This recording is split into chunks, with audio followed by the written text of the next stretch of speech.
وهذا شوف سي معاذ، والله انا اغتنم الفرصه هذه.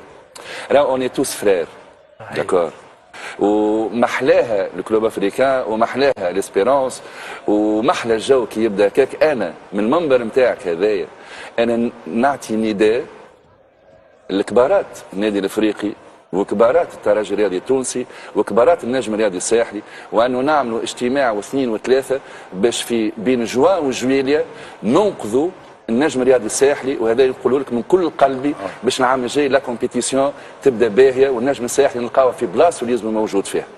اليوم النجم الساحلي لا في حاجه للنادي الافريقي ولا الترجي التونسي ولا في حاجه لهشام مناعي ولا في حاجه للسلطه ولا في حاجه للاحزاب ولا في حاجه لمستثمر اجنبي مش يمنعها اولادها. واليوم اللي يحب يلوج حلول للتوال لوج حلول جمعيته خير. ليش الترجي تعاون في الاتوال ولا النادي الافريقي تعاون في الاتوال؟ معناها شنو الحكايه يحب يقولها السي هشام مناعي؟ زعما معناها نحن نعاونوكم تحليت مشاكلك. انت جا عندك ديون، انت تجي معناها انت والله نتلمدوا ونعملوا بالك تلمد باش تعمل انت فهمتني ولا تروح شكبه.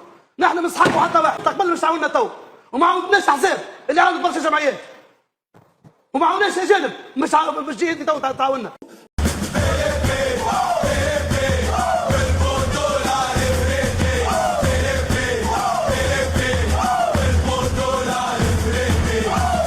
بربي راهو ما فما حتى واحد عنده النادي الافريقي باسمه مسجل في دفتر خانه، النادي الافريقي باسم شعبه الكبير، النادي الافريقي باسم جماهيره الرهيبه، حتى مسؤول في النادي الافريقي ما عنده في بطاقه تعريفه اللي هو المالك الاصلي للنادي الافريقي. شفنا في البطوله هذه النادي الافريقي، خلينا نقول باش نحكي على روحي، النادي الافريقي جمعيتي وما نستنى حتى واحد باش يعطيني شهاده ملكيه باش انا نكون في العائله الموسعه للنادي الافريقي ولا ما نكونش. انا محب للنادي الافريقي رغم انوف اصحاب العقليات المريضه. شفنا بوليميك كبيره، شفنا كلام كبير، صاحبي بكار يكلم في المسؤولين باش يجوا وقالوا له لا. اتحدى اي مسؤول في هيئه النادي الافريقي يلقى عنده رقم صاحبي بكار مش الجمعه هذه عمره عامل تالي يلقاني طالبه راهو صحيح. ما نطلب حتى واحد انا وما نتصلب حتى واحد.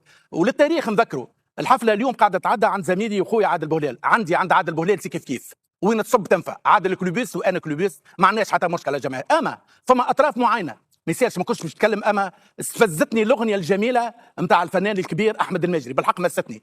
تمنينا الاغنيه هذه راهي في امبيونس اخرى، لكن للاسف نحب نقول لاشباه المسؤولين راي قناه ونسمع ما تقبل حتى واحد.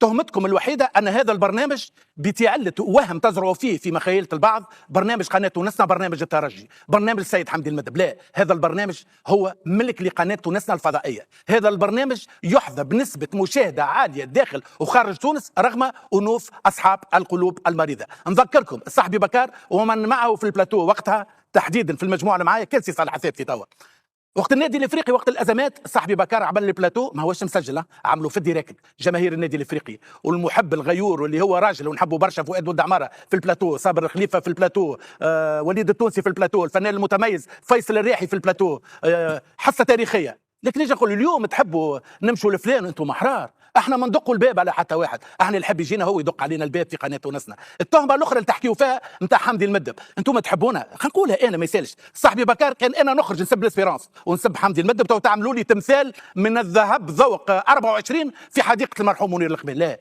انا مانيش نتاع حتى واحد وما يحركني حتى واحد. سيد حمدي المدب يعرفني كلوبيست، لكن يعرف صاحبي بكار بقطع النظر على الانتماء، يعرفوا راجل لا يتباع ولا يتشرى، يعرفوا راجل بأتم معنى الكلمه. وما نستنى حتى واحد باش يعطيني شهاده في هذا.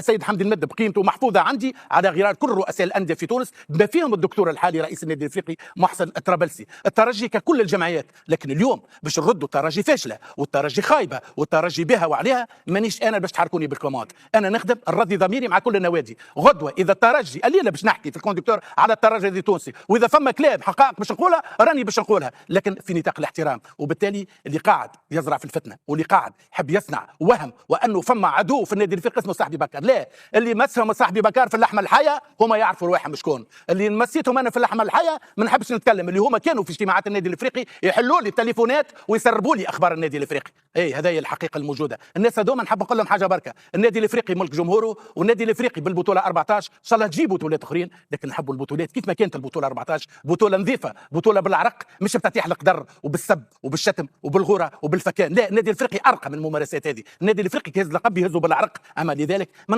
نحاولوش نصفيو حسابات مع ناس لغايات في نفس يعقوب. نعاود نقول النادي الافريقي رغم الداء والاعداء حاجه مني، لكن النادي الافريقي مش فوق راس وريشه. نهار تلزمني ننقد النادي الافريقي راني باش ننقد النادي الافريقي، وما نخاف من حد، ما نخاف كان من مولى. وهم اخر اللي زرعتوه اليوم وانا في الشارع كلوبستيه بالاحمر والابيض يوقفوني ويصوروا معايا ويقولوا لي يا جماعيه الور البشمركه اللي انا مسيت لهم مصالحهم الخاصه راهم ما يقلقونيش. وراكم نعاود نقولها ونختم، كي تشكروني نتقلق، كي تسبوني وتعملوا الحملات راهي حاجه تشيخني، لاني نعرف روحي راكز ونعرف روحي نوزن ونعرف روحي نسوى برشا برشا برشا في اخلاقي وفي خدمتي. اذا تحبوها من باب الغرور نعم خليها من باب الغرور، وعاش النادي الافريقي.